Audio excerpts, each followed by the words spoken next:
Hello, I'm making this video for the Children's Brain Tumor Foundation, and today I'd like to read you a little bit from my favorite story.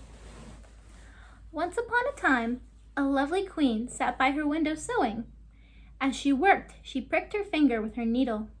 3 drops of blood fell on the snow-white linen. How happy I would be if I had a little girl with lips as red as blood, skin white as snow, and hair black as ebony, thought the queen. Before long, a daughter was born to the queen, and she was all her mother had desired. But the queen's happiness was brief. Holding her baby in her arms, she whispered, "Little Snow White," and then she died. When the lonely king married again, his new queen was beautiful, but alas, she was jealous of the lovely princess, and as the years passed, Snow White grew even lovelier. Every day the queen looked into her magic mirror and asked, "Magic mirror on the wall, who is the fairest one of all?" If the mirror replied that the queen was fairest in the land, all was well. But at last came a day when the mirror replied, "Lips blood red, hair black as ebony, her skin white as snow." "Snow White!" cried the queen. Pale with anger, the queen ordered her huntsman to take the princess into the forest and kill her. The kindly huntsman had to obey. Snow White had no fear of the huntsman and went happily into the forest with him. But at last he could bear it no longer. "I can't do it." "Forgive me," he said, kneeling before her. He warned her of the queen's plan and told her to run away. Alone in the forest, Snow White wept with fright.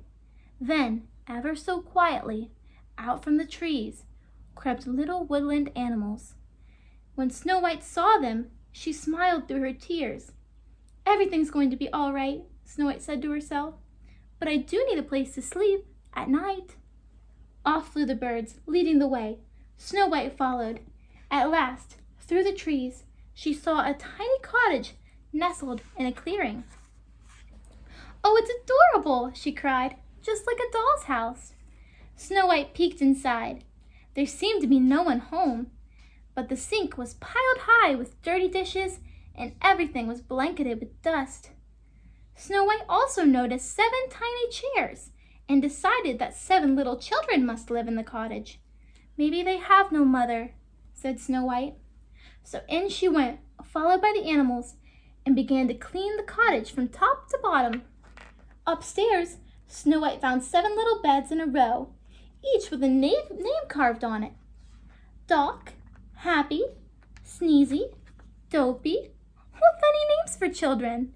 Grumpy, Bashful, and Sleepy. Snow White yawned.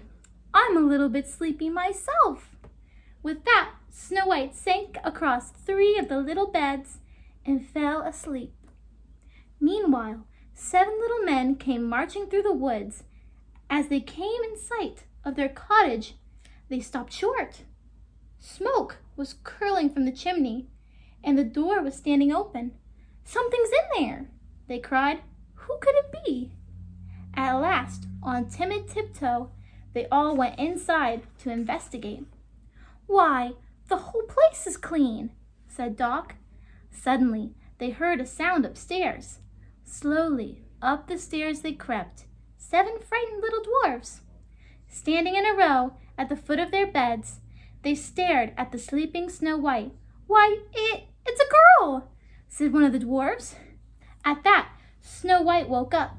"How do you do?" she said, surprised to see the little men staring at her. Later, when Snow White insisted that they wash up for supper, the dwarfs cried out in horror. But it was worth it in the end, for such a supper they had never tasted. Nor had they ever had such an evening of fun.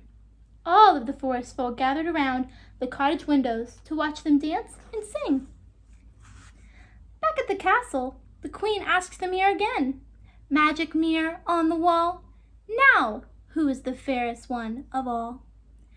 And the honest mirror replied, "In the cottage of the 7 dwarfs dwells Snow White, fairest one of all."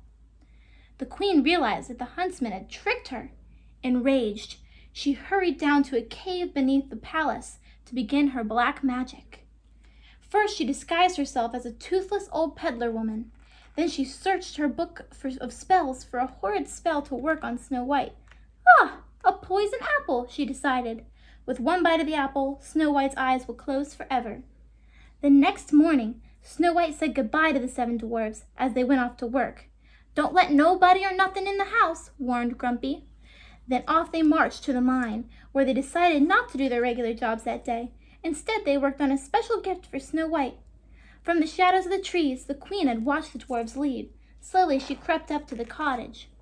Despite the dwarfs' warning, Snow White never thought to be afraid when an old peddler woman with a basket of apples appeared outside her window. Like to try one, said the wicked queen in disguise. The little birds tried to warn Snow White, but she took the poisoned apple and bit into it. Immediately she fell down onto the cottage floor. Away went the frantic birds and animals into the woods to find the 7 dwarfs. The dwarfs looked up in surprise as the birds and animals crowded around them.